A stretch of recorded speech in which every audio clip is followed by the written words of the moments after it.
Spamming और fraud calls को कम करने और यूजर्स को ज़्यादा पावर देने के लिए गवर्नमेंट की साइड से टेलीकॉम बिल 2022 का ड्राफ्ट लाया गया है। अच्छी बात यह है कि सरकार पब्लिक कंसल्टेशन के साथ सीधे बिल लाने की बजाय पहले ड्राफ्ट बिल लेके आई है और 20 अक्टूबर तक गवर्नमेंट पब्लिक ओपिनियंस और कंसल्टेशंस भी लेने वाली है। इस ड्राफ्ट को दो पार्ट्स में डिफरेंशिएट करेंगे, यूजर पर्सपेक्टिव से और सर्विस प्रोवाइडर पर्सपेक्टिव से। बता दें कि अभी तक हम इंडियन टेलीग्राफ एक्ट 1885 फॉलो करते आ रहे हैं। मतलब कि जिस जमाने में टेलीकम्युनिकेशन और टेक्नोलॉजी के नाम पे रेडियो वेव्स भी इन्वेंट नहीं हुई थी, उतना पुराना लॉ हम आज तक फॉलो कर रहे हैं। जबकि आज के इस न्यू इंडिया में मोदी सरकार के द्वारा इतना डिजिटल रिवॉल्यूशन हुआ है कि उसके लिए गवर्नमेंट न्यू टेलीकॉम बिल लेके आने वाली है। चलिए इस ड्राफ्ट के बारे में कुछ इंटरेस्टिंग बातें बताते हैं।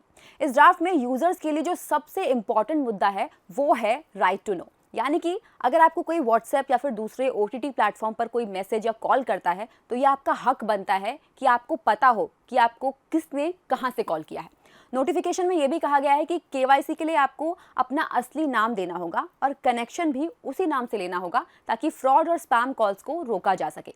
स्पेक्ट्रम में बहुत से रिफॉर्म्स अवेटेड थे। स्पेक्ट्रम असाइनमेंट सिर्फ ऑक्शन के थ्रू होगा except governmental and public functions, जैसे कि डिफेंस हो गया, ट्रांसपोर्टेशन हो गया, एक्सेट्रा।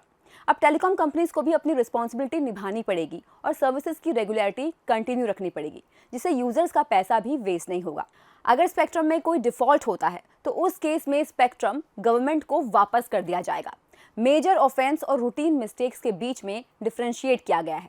जहां ऑफेंस है वहां पनिशमेंट सीवियर और क्विक होगी, जहां रूटीन मिस्टेक है वहां वॉलंटरली अंडरटेकिंग हो जाएगी या फिर सिंपल पेनल्टी या फिर वार्निंग के जरिए उसको रेजोल्यूशन हो जाएगा उसका।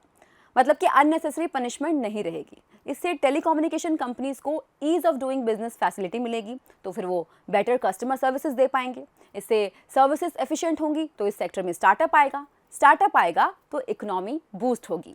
आपकी इस पर क्या राय है, कमेंट सेक्शन में हमें ज़रूर बताएं।